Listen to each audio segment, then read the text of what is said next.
ਭਾਈ ਗੁਰਦਾਸ ਸਾਹਿਬ ਜੀ ਦੀ ਰਚਨਾਵਲੀ ਦੀ ਚੱਲ ਰਹੀ ਲੜੀਵਾਰ ਵਿਚਾਰ।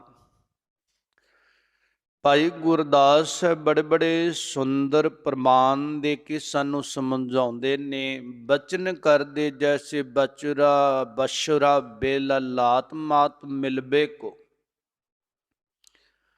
ਬਾਹਰ ਦਾ ਪ੍ਰਮਾਣ ਦਿੰਦਿਆਂ ਕਹਿੰਦੇ ਜਿਸ ਤਰ੍ਹਾਂ ਵੱਛਾ ਗਾਂ ਦਾ ਬੱਚਾ ਉਹ ਬੜਾ ਤੜਫਦਾ ਹੈ ਕਿ ਮੈਂ ਆਪਣੀ ਮਾਂ ਦੇ ਕੋਲ ਜਾਵਾਂ। ਤੇ ਭਾਈ ਗੁਰਦਾਸ ਸਾਹਿਬ ਕਹਿੰਦੇ ਬੰਧਨ ਕੇ ਬਸ ਕਛ ਬਸ ਨਾ ਬਸਾਤ ਹੈ, ਪਰ ਰੱਸੇ ਨਾਲ ਬੰਨਿਆ ਹੋਇਆ ਦੂਰ ਉਹਦਾ ਵਿਚਾਰੇ ਦਾ ਕੋਈ ਵਸ ਨਹੀਂ ਜਾਂਦਾ, ਉਹਦਾ ਵਸ ਨਹੀਂ ਚੱਲਦਾ, ਉਹਦੀ ਬੇਵਸੀ ਉਹ ਮਾਂ ਦੇ ਕੋਲ ਨਹੀਂ ਜਾ ਸਕਦਾ, ਨਹੀਂ ਪਹੁੰਚ ਸਕਦਾ। ਭਾਈ ਸਾਹਿਬ ਅਗਲਾ ਪ੍ਰਮਾਣ ਦਿੰਦੇ ਜੈਸੇ ਤੋ ਬੇਗਾਰੀ ਚਾਹੇ ਭਵਨ ਗਮਨ ਕੀਓ। ਬੇਗਾਰੀ ਪਕੜੇ ਹੋਏ ਆਦਮੀ, ਪਹਿਲਾਂ ਰਾਜਿਆਂ ਨੇ ਪਕੜ ਲੈਣੇ ਜਿਹੜੇ ਮਨੁੱਖ ਤੇ ਉਹਨਾਂ ਤੋਂ ਕੰਮ ਕਰਾਉਣਾ ਫਰੀ 'ਚ ਹੀ, ਉਹਨਾਂ ਨੂੰ ਬੇਗਾਰੀ ਕਹਿੰਦੇ ਸਨ। ਤੇ ਉਹ ਵਿਚਾਰੇ ਹੁਣ ਆਪਣੇ ਘਰਾਂ ਨੂੰ ਜਾਣਾ ਚਾਹੁੰਦੇ ਨੇ ਕਿ ਕਦੋਂ ਸਾਨੂੰ ਸਮਾਂ ਮਿਲੇ ਤੇ ਘਰੀਂ ਜਾਈਏ, ਪਰ ਰਾਜਾ ਉਹਨਾਂ ਨੂੰ ਜਾਣ ਨਹੀਂ ਦਿੰਦਾ। ਉਹ ਚਾਹੁੰਦੇ ਆਪਣੇ ਘਰੇ ਪਹੁੰਚੀਏ, ਪਰ ਬਸ ਪਰੇ ਚਿਤਵਤ ਹੀ ਬਿਹਾਤ ਹੈ।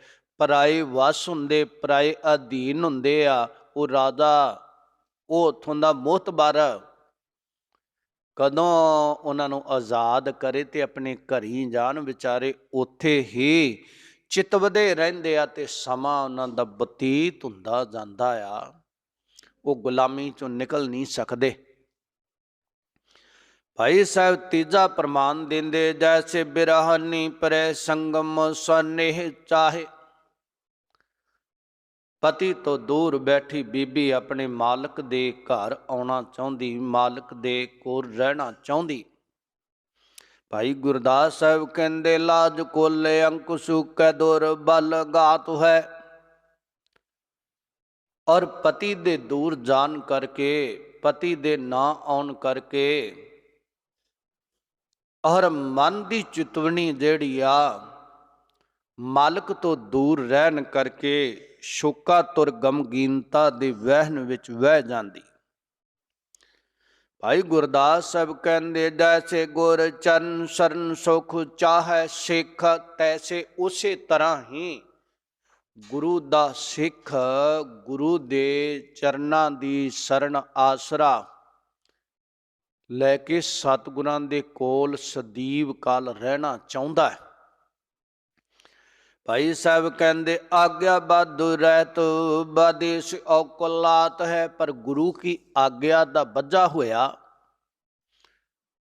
ਦੂਰ ਦਰਾਡੇ ਪ੍ਰਚਾਰ ਵਾਸਤੇ, ਸਿੱਖੀ ਦੇ ਪਸਾਰ ਵਾਸਤੇ ਗੁਰੂ ਦੇ ਹੁਕਮ ਨੂੰ ਮੰਨਦਾ ਹੋਇਆ ਦੂਰ ਰਹਿੰਦਾ ਤੇ ਮਨ ਅੰਦਰ ਇਹ ਖਿਆਲ ਕਰਦਾ ਹੈ ਕਦੋਂ ਸਮਾਂ ਆਵੇ ਜਦੋਂ ਮੈਂ ਆਪਣੇ ਗੁਰੂ ਦਾ ਦੀਦਾਰ ਕਰਾਂ। ਜਿਹਨੂੰ ਮਹਾਰਾਜ ਪੰਜਵੇਂ ਗੁਰਦੇਵ ਕਹਿੰਦੇ ਮੇਰਾ ਮਨ ਲੋਚੈ ਗੁਰ ਦਰਸ਼ਨ ਤਾਈ, ਬਿਲਬ ਕਰੈ ਚਾਤਰਕ ਕੀ ਨਿਆਈ। ਮਨ ਲੋਚਦਾ ਹੈ, ਚਾਹੁੰਦਾ ਹੈ ਕਿ ਮੈਂ ਗੁਰੂ ਦਾ ਦੀਦਾਰ ਕਰਾਂ। ਉੱਥੇ ਬੜਾ ਵਿਆਕੁਲਤਾਈ ਦੇ ਸਹਿਤ ਹੋ ਜਾਂਦਾ ਹੈ। ਭਾਈ ਸਾਹਿਬ ਕਹਿੰਦੇ ਉਹ ਗੁਰੂ ਲਈ ਵਿਆਕੁਲ ਹੁੰਦਾ ਹੈ ਕਦੋਂ ਦੀਦਾਰ ਕਰਾਂ। ਇੱਕ ਤਨ ਦੀ ਦੂਰੀ, ਇੱਕ ਮਨ ਦੀ ਦੂਰੀ ਹੈ। ਸਿੱਖ ਵਿਆਕੁਲ ਹੈ, ਮਨ ਬੜਾ ਦੂਰ ਚਲਾ ਗਿਆ ਹੈ, ਅੰਦਰੋਂ ਬੜਾ ਦੂਰ ਹੈ। ਅੰਦਰੋਂ ਚਾਹੁੰਦਾ ਹੈ ਕਿ ਕਿਹੜਾ ਸਮਾਂ ਹੋਵੇ ਅੰਤਰਾਤਮੇ ਗੁਰੂ ਨਾਲ ਮਿਲਾਪ ਹੋ ਜਾਵੇ, ਇਹ ਦੂਰੀ ਮਿਟ ਜਾਏ। ਭਾਈ ਸਾਹਿਬ ਬੜੇ ਪਿਆਰੇ ਬਚਨ ਕਰਦੇ ਨੇ ਤੇ ਭਗਤ ਜੀ ਵੀ ਕਹਿੰਦੇ ਐਸਾ ਮਨ ਦੇ ਅੰਦਰ ਖਿਆਲ ਹੋਵੇ ਕਿ ਗੁਰੂ ਦੀ ਗੱਲ ਸੁਣ ਕੇ, ਗੁਰੂ ਦੀ ਵਿਚਾਰ ਸੁਣ ਕੇ ਪੈਂਡਾ ਉਸ ਪਾਸੇ ਨੂੰ ਤੈਅ ਕਰਨ ਲੱਗ ਜਾਏ। ਭਾਈ ਸਾਹਿਬ ਅਗਲੇ ਕਵਿਤ ਦੇ ਦੁਆਰਾ ਕਿਰਪਾ ਕਰਦੇ ਪਰ ਧਨ ਪਰ ਤਨ ਪਰ ਅਪਵਾਦ ਬਾਦ। ਭਾਈ ਸਾਹਿਬ ਕਹਿੰਦੇ ਪਰਾਏ ਧਨ ਦੀ, ਇੱਛਾ ਜਾਗਣੀ, ਪ੍ਰਾਏ ਤਨ ਦੀ ਇੱਛਾ ਜਾਗਣੀ। ਔਰ ਇਹ ਬਿਪਤਾਵਾਂ ਨੂੰ ਆਦ ਬਖੇੜਿਆਂ ਨੂੰ ਦਾਵਤ ਹੈ। ਬਖੇੜੇ ਖੜੇ ਹੋਣਗੇ, ਬਲ ਛਲ ਬੰਚ ਪਰ ਪੰਚ ਕੀ ਕਪਹੀ ਕਮਾਤ ਹੈ। ਬੜੇ ਵਲ ਛਲ ਕਰਦਾ ਤੇ ਬੰਚ ਠੱਗੀਆਂ ਮਾਰਦਾ। ਸੰਸਾਰ ਦੇ ਵਿੱਚ ਠੱਗੀ ਠੋਰੀ ਦੇ ਨਾਲ ਇਹ ਧਨ ਨੂੰ ਤਨੋਂ ਆਪਣੀ ਪਕੜ ਵਿੱਚ ਲਿਆਉਂਦਾ ਹੈ ਤੇ ਲਿਆ ਕੇ ਜਿਸ ਕਾਰਨ ਇਸ ਸੰਸਾਰ ਦੇ ਵਿੱਚ ਇਕੱਠਾ ਕਰਦਾ ਹੈ। ਤੇ ਮਹਾਰਾਜ ਸੱਚੇ ਪਾਤਸ਼ਾਹ ਬਾਣੀ ਅੰਦਰ ਕਹਿੰਦੇ ਨੇ, ਜਿਨ੍ਹਾਂ ਲਈ ਸਭੋ ਕੁਝ ਕਰਦਾ ਹੈ ਨਾ, ਤੇਰੇ ਨਾਲ ਚੱਲਣਾ ਨਾ ਉਹਨਾਂ ਨੇ ਨਾ ਧਨ ਨੇ। ਮਹਾਰਾਜ ਨੇ ਬਾਣੀ ਅੰਦਰ ਬਚਨ ਗਏ, ਬਹੁ ਪਰਪੰਚ ਕਰ ਪਰ ਧਨ ਲਿਆਵੈ, ਸੁਤ ਧਾਰਾ ਪੈ ਅਨ ਲੁਟਾਵੈ, ਮਨ ਮੇਰੇ ਭੂਲੇ ਕਪਟ ਨਾ ਕੀਜੈ, ਅੰਤ ਨਬੇਰਾ ਤੇਰੇ ਜੀ ਪੈ ਲੇਜਿਓ। ਮੇਰੇ ਮਨਾ ਲੇਖਾ ਜੋਖਾ ਤੇਰੇ ਤੋਂ ਹੋਣਾ ਹੀ, ਔਰ ਜੋ ਕੁਝ ਇਕੱਠਾ ਕਰਦਾ ਹੈ ਤੇਰੇ ਤੋਂ ਲੇਖਾ ਜੋਖਾ ਹੋਣਾ ਹੀ। ਐਵੇਂ ਵਲ ਛਲ ਕਰਕੇ ਠੱਗੀਆਂ ਠੋਰੀਆਂ ਨਾ ਮਾਰ, ਆਪਣੀ ਪ੍ਰਵਿਰਤੀ ਦਾ ਪਸਾਰਾ ਨਾ ਪਸਾਰ, ਆਪਣੇ ਹੱਕ ਹਲਾਲ ਦੀ ਕਮਾਈ ਕਰ, ਕਿਰਤ ਬਿਰਤ ਧਰਮ ਦੀ ਕਰ, ਗੁਰਮਤਿ ਦੇ ਅਨੁਕੂਲ ਜੀਵਨ ਜਿਉ। ਭਾਈ ਸਾਹਿਬ ਅਗਲਾ ਪ੍ਰਮਾਨ ਦਿੰਦੇ, ਮਿੱਤਰ ਗੁਰ ਸਵਾਮ ਦਰੋਹ ਕਾਮ ਕ੍ਰੋਧ ਲੋਭ ਮੋਹ। ਕਹਿੰਦੇ ਮਿੱਤਰ ਤੇ ਗੁਰੂ, ਸਵਾਮ ਮਾਲਕ ਸੁਆਮੀ, ਔਰ ਦਰੋਹ ਕਾਮ ਕ੍ਰੋਧ ਲੋਭ ਮੋਹ, ਪੰਜੋ ਵਿਕਾਰਾਂ ਦੇ, ਇਹਨਾਂ ਚਾਰੋਂ ਦੇ ਅਧੀਨ ਹੋ ਕੇ ਭਾਈ ਸਾਹਿਬ ਕਹਿੰਦੇ ਆਪਦੇ ਮਾਲਕ ਨਾਲ ਵੀ ਧੋਖਾ ਕਰਦਾ ਹੈ, ਗੁਰੂ ਨਾਲ ਵੀ ਧੋਖਾ ਕਰਦਾ ਹੈ ਤੇ ਮਿੱਤਰ ਨਾਲ ਵੀ। ਮਿੱਤਰ ਨਾਲ ਮਿੱਤਰਤਾ ਹੀ ਹੈ ਲੋਕ ਦਿਖਾਵੇ ਦੀ, ਚਾਹੁੰਦਾ ਹੈ ਜੋ ਇਹਦੇ ਕੋਲ ਹੈ ਮੈਂ ਲੁੱਟ ਪੁੱਟ ਲਵਾਂ, ਇਹਦੇ ਕੋਲ ਨਾ ਆਵੇ ਮੇਰੇ ਆਵੇ। ਗੁਰੂ ਕੋਲ ਆਉਂਦਾ ਹੈ ਆਪਣੇ ਮਤਲਬ ਦੇ ਲਈ, ਮੈਨੂੰ ਕੀ ਮਿਲੇਗਾ, ਕੀ ਹਾਸਲ ਹੋਵੇਗਾ, ਔਰ ਜੋ ਕੁਝ ਹੋ ਜਾਵੇ ਮੇਰੇ ਕੋਲ ਆ ਜਾਵੇ। ਮਾਲਕ ਦੀ ਮਾਲਕੀਅਤ ਇਸ ਕਰਕੇ ਜਾਣਦਾ ਕਿ ਮੈਨੂੰ ਕੁਝ ਮਿਲੇ, ਥੋੜਾ ਜਿਹਾ ਆਸਾ ਪਾਸਾ ਹੋਵੇ ਉਹਦੇ ਨਾਲ ਵੀ ਧੋਖਾ ਧੜੀ ਕਰ ਜਾਂਦਾ ਹੈ ਮਾਲਕ ਨਾਲ। ਤੇ ਭਾਈ ਸਾਹਿਬ ਕਹਿੰਦੇ, ਗੋ ਬਦ ਬਹਦੂ ਬੈਸਵਾਸ ਬੰਸ ਬਿਪਰਘਾਤ ਹੈ। ਕਹਿ ਲੱਗੇ ਇਹਨਾਂ ਲਾਲਚਾਂ ਵਿੱਚ ਆਇਆ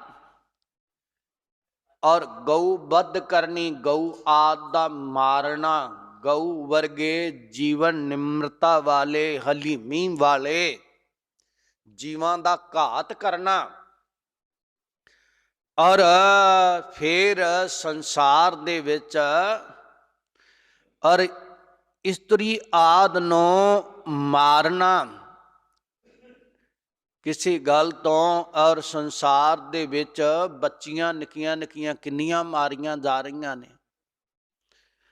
ਔਰ ਭਾਈ ਸਾਹਿਬ ਕਹਿੰਦੇ ਉਹਨਾਂ ਦਾ ਮਾਰਨਾ, ਵਿਸ਼ਵਾਸ ਬੰਸ ਕਹਿੰਦੇ ਵਿਸ਼ਵਾਸਘਾਤ ਕਰਨਾ, ਆਪਣੀ ਬੰਸ ਨੂੰ ਅੱਗ ਲਾ ਕੇ ਫੂਕਣਾ ਹੈ। ਸਾਰੇ ਉੱਪਰਲੇ ਮਿੱਤਰ ਨਾਲ ਵਿਸ਼ਵਾਸਘਾਤ, ਗੁਰੂ ਨਾਲ ਸੁਆਮੀ ਨਾਲ ਧੋਖਾ ਧੜੀ ਕਰਨੀ, ਵਿਕਾਰਾਂ ਦੇ ਅਧੀਨ ਹੋ ਕੇ ਬੱਚੀਆਂ ਨੂੰ ਮਾਰਨਾ, ਲੜਕੀਆਂ ਨੂੰ ਮਾਰ ਦੇਣਾ।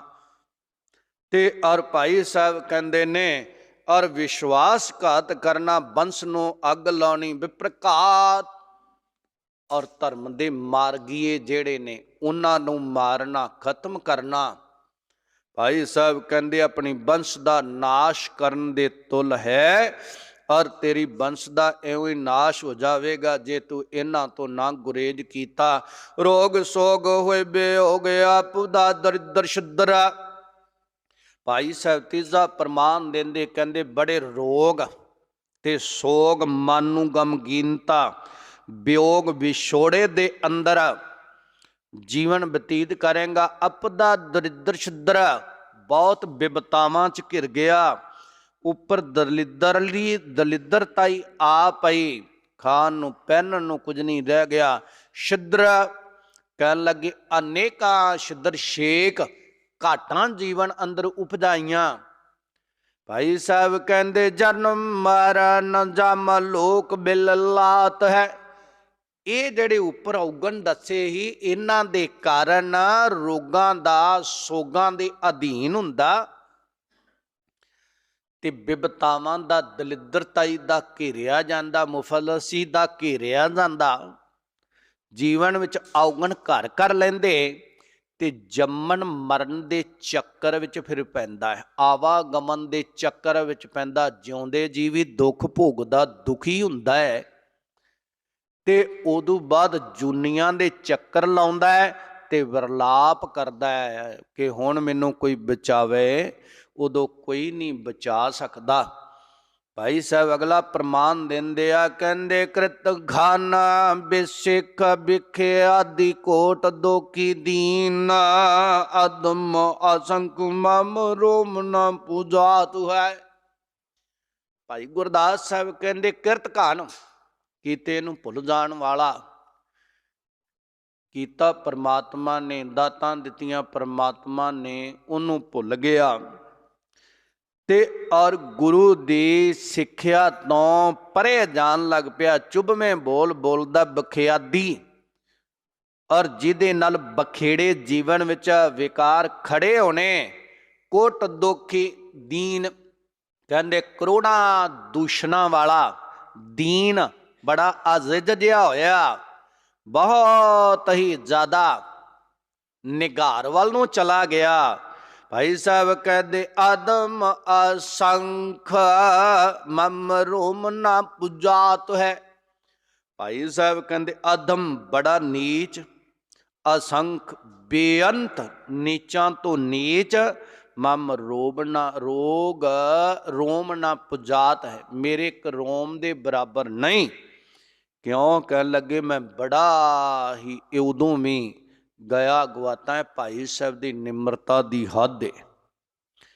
ਕਹਿੰਦੇ ਆਪਣੇ ਅੰਦਰ ਇੰਨੀ ਨਿਰਮਾਨਤਾ ਲਿਆਉਣੀ ਮਾਲਕ ਨੂੰ ਪਾਉਣ ਵਾਸਤੇ, ਮਾਲਕ ਨੂੰ ਪ੍ਰਗਟ ਕਰਨ ਵਾਸਤੇ ਇੰਨੀ ਨਿਰਮਾਨਤਾ ਅੰਦਰ ਆ ਜਾਣੀ।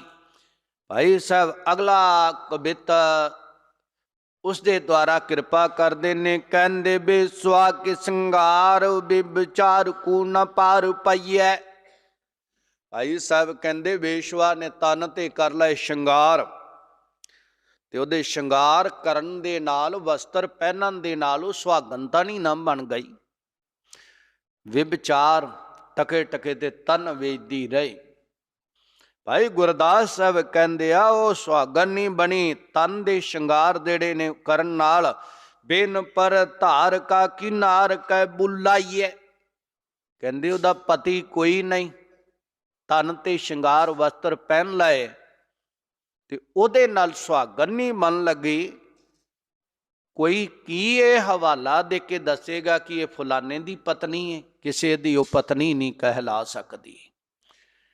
ਔਰ ਭਾਈ ਗੁਰਦਾਸ ਸਾਹਿਬ ਦੂਸਰਾ ਪ੍ਰਮਾਣ ਦਿੰਦੇ ਨੇ। ਕਹਿੰਦੇ ਬਾਗ ਸੇ ਤੁ ਜੀਵੋ ਘਾਤੁ ਕਰ ਖਾਤ ਕੀਤੇ ਕੋ। ਕਹਿਣ ਲੱਗੇ ਬਗਲਾ ਐਨ ਬੈਠਾ ਹੋਇਆ, ਬਾਹਰੋਂ ਤਾਂ ਉਹ ਦਿਖਦਾ ਹੈ ਬਗਲਾ ਹੰਸ ਵਰਗਾ, ਚਿੱਟੇ ਪੰਨ ਦਾ ਭੁਲੇਖਾ ਪਾਉਂਦਾ, ਪਰ ਕਹਿੰਦੇ ਕਰਦਾ ਜੀਵ ਘਾਤ ਤੇ ਉਹਨਾਂ ਨੂੰ ਦਬੋਚ ਦਬੋਚ ਕੇ ਖਾਂਦਾ। ਮੋਨ ਗਹਿ ਧਿਆਨ ਧਰੇ, ਹੁਣ ਚੁੱਪ ਕੀਤਾ ਹੋਇਆ, ਐਨ ਟਿਕਿਆ ਪਾਣੀ 'ਚ ਹਿੱਲ ਜੁਲ ਨਹੀਂ ਕਰਦਾ ਤੇ ਐਨ ਧਿਆਨ ਉਹਨੇ ਟਿਕਾਇਆ। ਕਦੋਂ ਮਾਰ ਥੱਲੇ ਕੋਈ ਡੱਡੀ, ਕੋਈ ਮੱਛੀ ਆਵੇ, ਉਹਨੂੰ ਮੈਂ ਦਬੋਚਾਂ, ਜੁਗਤ ਨਾ ਪਾਈਏ। ਕਹਿੰਦੇ ਕੋਈ ਇਹ ਆਖੇ ਵੀ ਬੜਾ ਹੀ ਸਮਾਧੀ ਲਾਈ ਬੈਠਾ, ਬੜਾ ਧਿਆਨ ਟਿਕਾਈ ਬੈਠਾ, ਇਹਦੇ ਤੋਂ ਜੁਗਤੀ ਸਿੱਖ ਲਈਏ। ਕਹਿੰਦੇ ਉਹਦਾ ਧਿਆਨ ਲਾਉਣਾ ਵੀ ਗਲਤ ਹੈ, ਕਿਉਂਕਿ ਉਹ ਖਾਣ ਵਾਸਤੇ ਆ, ਕੋਈ ਭਗਤ ਨਹੀਂ। ਜਿਸ ਤਰ੍ਹਾਂ ਉਹ ਇੱਕ ਮਾਲਕ ਤੋਂ ਬਗੈਰ ਸੁਹਾਗਣ ਨਾ ਕਹਾਈ, ਜੁਗਤੀ ਤੋਂ ਬਗੈਰ ਬਗਲਾ ਸਮਾਧੀ ਲਾਈ, ਕਿਸੇ ਕੰਮ ਨਾ ਆਈ। ਭਾਈ ਸਾਹਿਬ ਕਹਿੰਦੇ ਭਾਂਡ ਕੀ ਪੰਡਾਈ ਬੁਰਿਆਈ ਨਾ ਕਹਿਤੇ ਆਵੇ।